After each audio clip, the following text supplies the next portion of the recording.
issued a severe thunderstorm warning for southeastern Jefferson County, central Hamilton County, northeastern Franklin County until 7:30 p.m.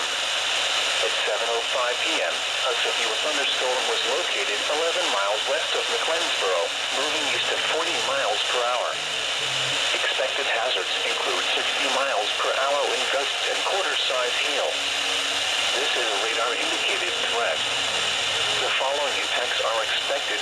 Hail damage to vehicles is expected. Expect wind damage to roofs, siding, and trees. Locations impacted include McLeansboro, Dahlgren, Macedonia, and Belle Prairie City. For your protection, move to an interior room on the lowest floor of a building.